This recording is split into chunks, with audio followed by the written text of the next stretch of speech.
Ô pastor, eu sou novo na fé e eu queria tirar uma dúvida. Jesus, quando morreu na cruz, por que ele teve que morrer na cruz? Isso era uma coisa que Deus tinha por causa do pecado, então meu filho, vou ter que dar meu filho como preço e tal. E outra coisa, quando ele foi morto, várias pessoas estavam querendo pegar ele para crucificar ele. O que essas pessoas tinham em mente? Por que tinha que matar Jesus? Eu não entendo isso. Tá certo. E qual que é seu tempo de fé? Você é crente há quanto tempo? Você falou que é novo? Tem menos de um ano. Tá certo. Obrigado, Ricardo. Deus abençoe. Fica na paz. Amém. Amém. Pergunta fantástica, né? Por que Jesus Cristo precisou morrer, né? Então, vamos lá. Existe 4 pilares da cristologia ou da soteriologia. A cristologia é a doutrina sobre Cristo, a soteriologia é a doutrina da salvação. Entendeu, Ricardo? Então, existem 4 pilares da doutrina da salvação. Primeiro, por que Jesus precisou nascer? Porque ele precisou sofrer, porque ele precisou morrer e porque ele precisou ressuscitar. Para cada pergunta dessa tem a resposta qualificada. Por exemplo, Jesus precisou nascer porque através do homem entrou o pecado no mundo. E para tirar o pecado no mundo tinha que ser também através de um homem. A natureza que ofendeu Deus no Éden foi a natureza humana. Para pagar essa conta tinha de ser alguém da mesma natureza. O problema é que a natureza da ofensa, a natureza do ofensor é humana. Adão é um homem. Mas a natureza da ofensa é eterna. Então tinha que ser alguém que tivesse a dignidade eterna, porém de natureza humana. E a Bíblia diz que não existe nenhum. Todos os seres humanos falharam, o pecado é a realidade do homem, todos pecaram e carecem da graça de Deus. Bom, agora, então por isso Jesus precisou nascer. O verbo se fez carne, habitou entre nós e tudo mais. Porque ele precisou sofrer. Jesus Cristo precisou sofrer. Veja, por que Jesus, já que ele tem que morrer, por que ele não morreu, sei lá, do infarto? Né? Por que Jesus não morreu dormindo? Né? Chegou lá no outro dia, estava lá, morto. Ou então, por que Jesus não morreu sem sofrer? Porque a doutrina do sofrimento, né? A doutrina da paixão de Cristo, o sofrimento, Jesus morre não apenas sofrendo, mas Jesus morre de forma vergonhosa. Jesus morre nu, como um bandido, no meio de 2 outros bandidos, numa cruz, exposto, humilhado, xingado, espancado. Por que é que Jesus morre como um bandido? Não apenas como bandido, mas como o pior de todos os bandidos. Naquela época, o Império era romano.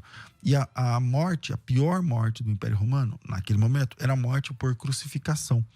E quem merecia essa morte? A pior pessoa. A pior morte do Império serve para o pior tipo de transgressor. Não, tipo um ladrão, não apenas, mas doloso. Porque você pode... Tem ladrão que tem a caso de pessoa que se apaixona pelo ladrão, não tem? Tem um síndrome, que eu esqueci o nome agora, síndrome de é um nome lá da Europa. Lá. E aí, a pessoa... Agora, tem ladrão que é doloso, que maldoso e tal. Então, Jesus morre entre ladrões, e esses ladrões, um deles reconhece que ele era doloso. Tá certo? Ele diz, nós estamos aqui porque nossos feitos merecem. Essa pena para nós, ela é justa.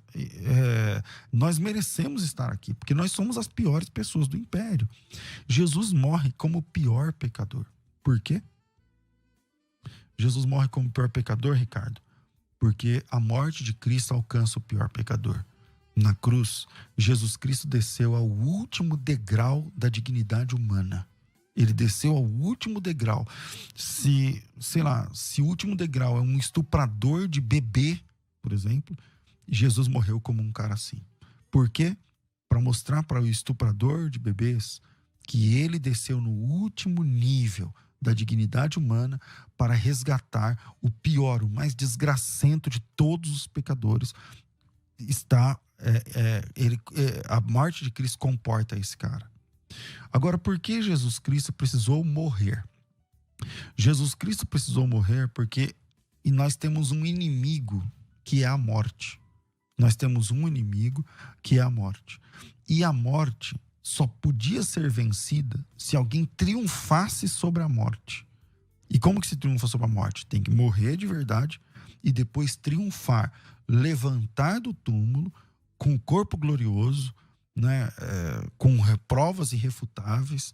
Então, por causa disso, Jesus Cristo precisou morrer também para pagar a dívida. Porque no Antigo Testamento, como é que se paga a dívida? É sangue, é olho por olho, dente por dente. Você pecou, tem que morrer. Só que o nosso pecado não salva nem a gente. A nossa morte não salva nem a gente. Não salva nem o nosso pecado. Então, Jesus Cristo, como o Cordeiro Imaculado, veio, morreu como inocente. A morte de Cristo, ela é vicária, Ricardo. A palavra vicários do latim, os católicos gostam dessa palavra, vicários do latim, significa substituto. Então, quando Jesus é o vicários de Filii Dei, vigário do Filho de Deus, ele é o substituto. Quando Jesus é vigário, ele é o substituto. É o inocente morrendo no lugar, exatamente no lugar do pecador. Então, Jesus Cristo morre como pecador, sendo ele um inocente, tá certo? Por isso ele precisou morrer. E Jesus ressuscitou de entre os mortos, porque a morte é vencida a partir da ressurreição de Cristo. Por isso que lá em Coríntios capítulo 15, Ricardo, aí vale a pena você dar uma lida lá, em Coríntios capítulo 15, lá pelo versículo 50 e poucos, lá ele vai dizer o seguinte, que... Deixa eu achar aqui o texto. Porque é necessário que o versículo 54. E quando esse corpo corruptível se revestir da incorruptibilidade, e aquilo que é mortal se revestir da imortalidade, então se cumprirá a palavra que está escrita: tragada foi a morte na vitória. Isso é um texto de Isaías. Tragada foi a morte na vitória. Onde está a morte? A sua vitória. Onde está a morte? O teu aguilhão. Então, esse texto, que agora ele está citando Oséias, só acontece diante da ressurreição. Onde está a morte? A sua vitória. Então, na ressurreição, Jesus Cristo triunfa sobre a morte. Na morte, ele paga a dívida do pecador, e na ressurreição ele triunfa sobre a morte. É por isso que Jesus Cristo precisou nascer, por isso ele precisou sofrer, por isso ele precisou morrer e por isso ele precisou ressuscitar.